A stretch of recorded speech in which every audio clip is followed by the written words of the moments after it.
barcode, well, I think if you were starting from now, if Joe Woodland was sitting on his beach with the sand in front of him when he thought about his first code, I suggest you would not actually introduce a barcode now.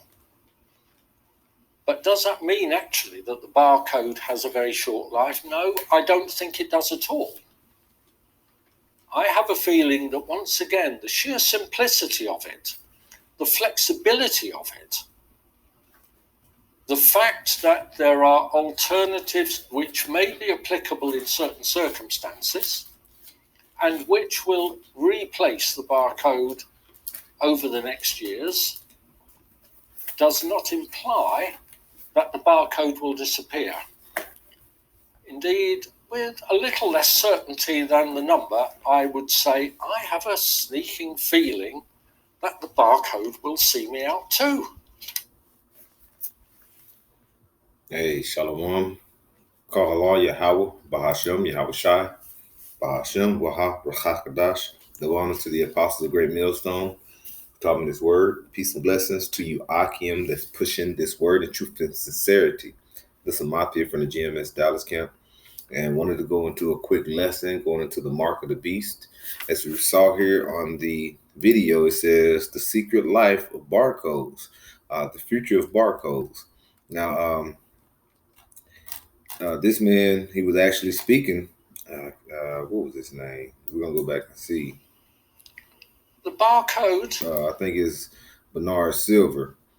And as you hear here, well, I think if you were starting from now, if Joe Woodland was sitting on his beach with the sand in front of him when he thought about his first code, I suggest you would not actually introduce a barcode now. Well, one thing about it now, the barcode is here because it is set to be put inside of the chip, and that's how they're going to read it, and it's going to go inside the market, go inside of a person as far as implant, for they can buy and sell, get through day-to-day life when the beast system is fully implemented. All right. And what is that beast system? Okay, that beast system is the NATO and EU. America being, like I say, that head of that NATO, they're the horde to ride upon that beast, right? And the horde to ride upon that beast. You know, this is America, and also it's that last kingdom. You know, that was that's in Daniel 2 in regards to the statue of Nebuchadnezzar, the feet that was partly iron and partly clay, you know, and as we see now, it's already divided, and it's going to end up being falling, right? And why is it going to fall? Because the beast is going to hate the whore. Okay, that beast will start to hate that whore, and who is that whore? That is America. Okay, that's mystery daughter Babylon that you read about in Revelation 17. But like I say, throughout that beast, the ultimate goal is to get that mark of the beast implemented into the mass of the people that will be left upon this planet Earth. When they said the end all be all, thinking they're going to fill their belly, which I'm talking about Esau Edom. Okay, and like I say, this was implemented. You had here Bernard Silver. He was talking about how what's his name? Joseph Norman Woodland. He wouldn't have actually put wouldn't have did it now, but you know, that's the blueprint, and that's basically the will of the Heavenly Father overall. So I want to go ahead and get this scripture here. This is Revelation chapter 13, verse 16. This is something that has to constantly come out because we're seeing that this is that prophecy that's been talked about amongst Israel. And you have some saying it's an embargo, some saying that, you know, just different things of what the mark of the beast is. But if you just go into it and research, Apostle Ramlab was saying on a video earlier today, you research it. I mean, if you don't see it then, what can you see? I mean, it's a valid. One thing that we push, as like I say, because we learned from the Apostle Tahar, Gabar, Ramlab, Apostle, were calm down. We actually have been taught to research things. But this is going into Revelation 13 and 16. It says, and he causeth everybody, both small and great.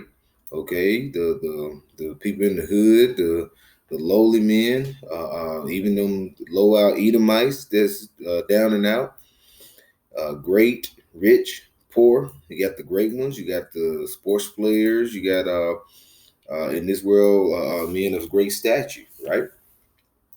Rich, okay. You got all these rich millionaires and everything that own these different companies, these actors, movie stars, music artists, all these people. The poor, free and bond, the jail, people are in jail, the people that are walking around about, which we're all basically is in bondage right now. Even the lower level Edomites, because Esau don't mind doing that to his people. It says to receive a mark in their right hand or in their foreheads, right? In their right hand or in their forehead. Now, is that just literal, like you gotta have in your right hand or forehead? What do you get in your left hand? I mean, you got to be so technical to look at that. Come on, if it's something that you're gonna be destroyed for receiving it. You know that that you want to be involved in that purification. You know what I'm saying? That fire that's gonna go upon the earth.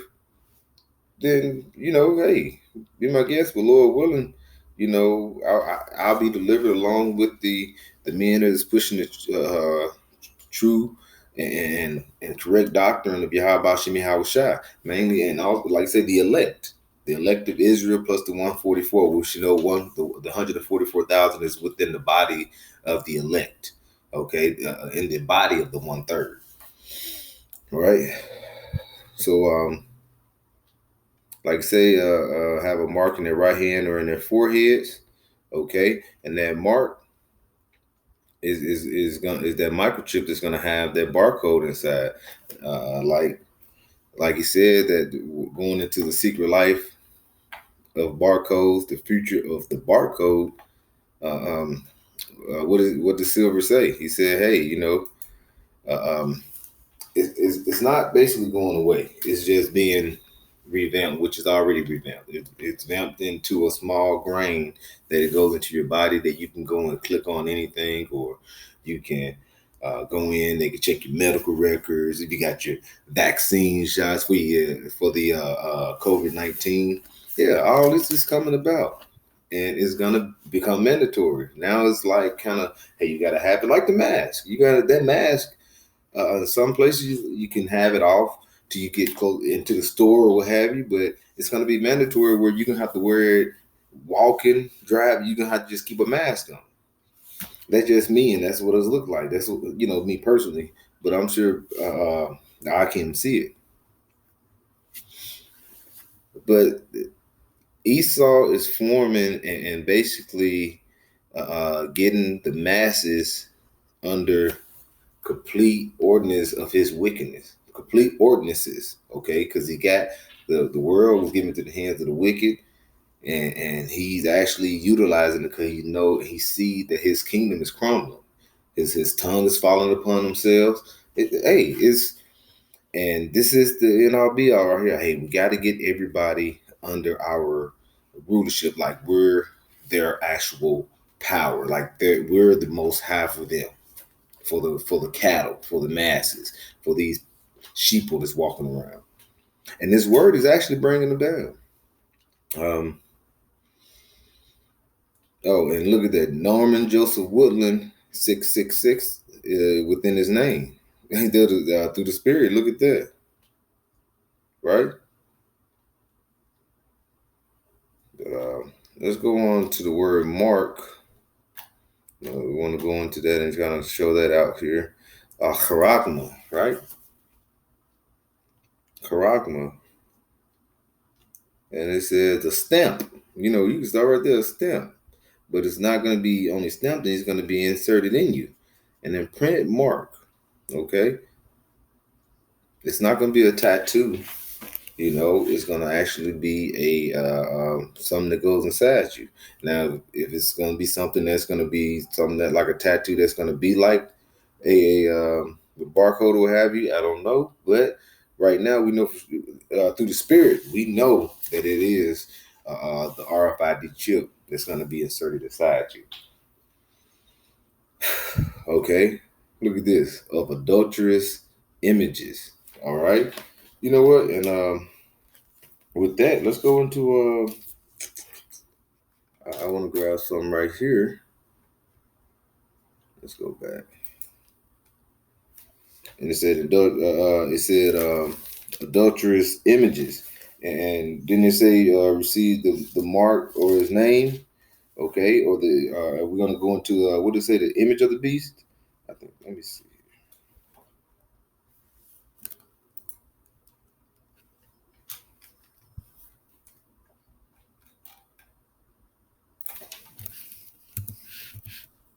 Damn it, Salaki.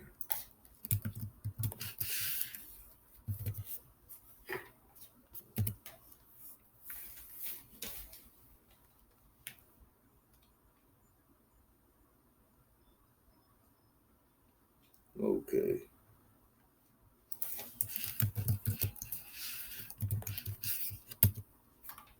Uh, yeah, because like it says, it said an adulterous image. So here we go. Um, and it's going into that beast. I want to read. I'm gonna just read Revelation 19:20, and it says, let's start at 19.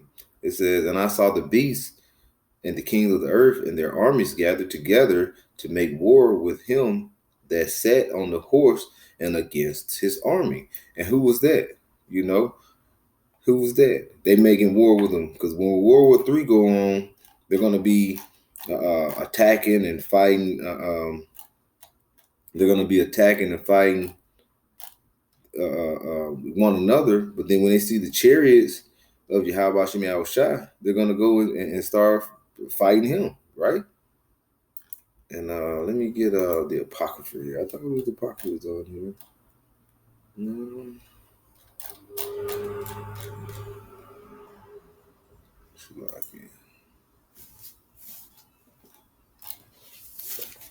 Yeah, this dude got the Apocrypha somewhere.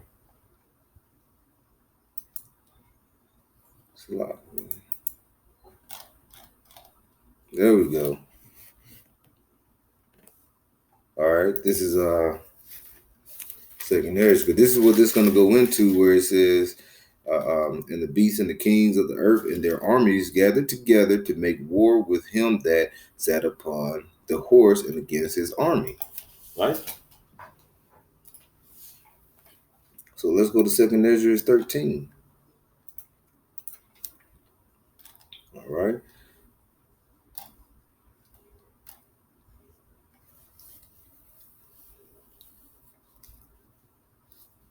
All right, I want to get kind of to the point. Okay. All right, so I'm gonna read. Start at verse 5. It says, "And after this I beheld," and this is going into you seen the chariots of Yahweh Shem Yahweh Shai, and it's gonna be like say it's going to mean the man will wax strong in the thousand of heaven, whereas it says in verse 3. But let's go on down here. It says, "And after this I beheld, and lo, there was gathered together a multitude of men out of number from the four winds of the heavens to subdue the man that came out of the sea." Okay. And that sea, what is that sea? That sea is coming out of the heavens. Okay. Okay. And they're coming out of, like I said, the waters, the Shemayim, the heavens. Okay. And that goes into Revelations 19 and 19 was as I saw the kings of the earth and their armies. Okay. Didn't it say the men is going to try to subdue the men that's coming out of the waters, out of the sea, which is going referring to the heavens? Okay. And it says back in 2nd Esdras 13:6, but I beheld, and lo, he had graved himself a great mountain and flew up upon it. That's how the chariot looks like. Look like a size of a mountain. It's huge, right? And it says, but I would have seen the region or place where out the hill was graven, and I could not. And after this I beheld, and lo, all they which were gathered together to subdue him were so afraid, and yes, durst fight. And that's those armies, okay, that's going to be involved in World War III, who's going to be down there in the Valley of Jehoshaphat. And what they're going to do, they're going to see this graven, huge image of a chariot that's going to be the mothership. But like I say, it's going to be thousands upon thousands of chariots. Basically, it's going to be millions of chariots out here, right? But like I said, they're going to thirst fight. Those are the men that's going to be gathered together to make war against him that sat up on the horse. Okay? And if you go on, like I say, who is that and sitting upon that horse? How do you refer to that? Okay? You go into Revelations 6, and that white horse, I think, is in the second verse. Let's get it. I know we're kind of all over the place, but let's go through it. Let's get it. This is Revelation 6:2. And I saw, and behold, a white horse, and that sat on him, had a bow, and a crown was given unto him, and he was forth conquering and to conquer. So they're going to come, and they're going to fight with him, as it said in Revelation 13.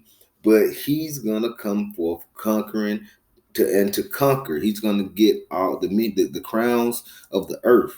That's why I said he's going to come with many crowns upon his head, right?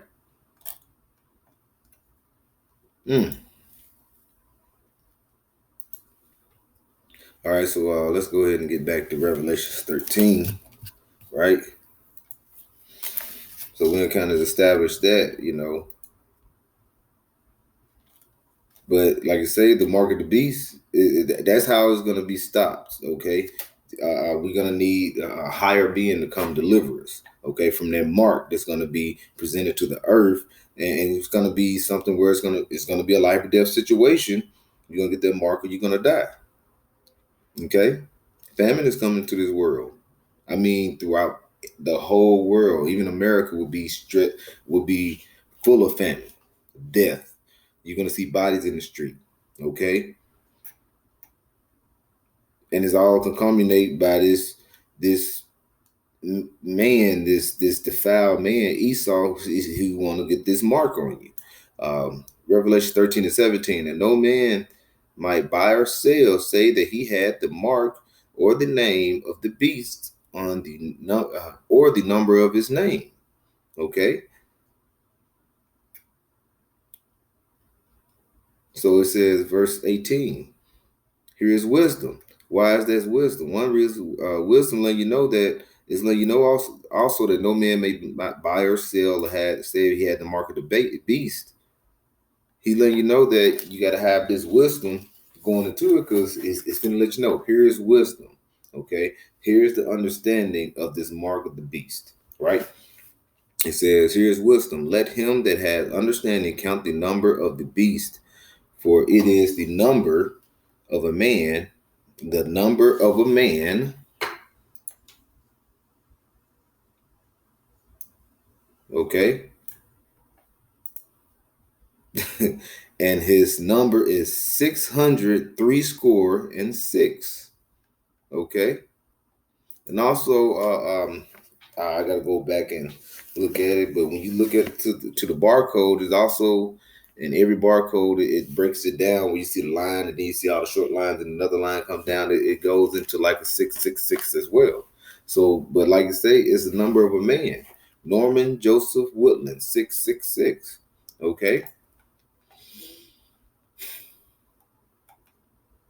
So, like I said, to get out of this, we have to have a higher power.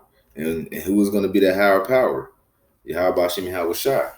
And what they're going to do, what are the rulers of this world, which is Esau Edom world, and his counterparts, what they're going to do when they see the man, well, he says he's not going to meet thee as a man. So when they see Yahweh Shai coming in that big chariot along with the heavenly angels, they're going to be scared, but they're going to still fight. They're going to stop fighting one another and attack.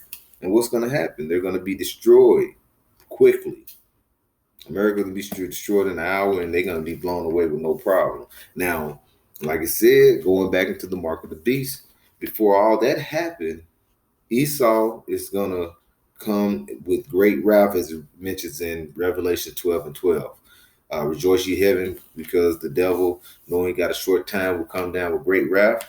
But what we have to do is rejoice. You know, we're going to still go through some hard time, but the Lord is going to comfort us. He's going to keep us and get us through this thing. Okay? But we rejoice because we know that this kingdom is over. It's done, son. So, Lord willing, this was edifying. I'd like to give all praises to Yahweh, Bahashem, Yahweh Shai, Bahashem, Kadash, double honors to the apostles of Great Millstone who rule well. Peace and blessings to the Akim and the Aquas out there pushing this word and listening to the Aqua, pushing it to listening to this word. Shalom.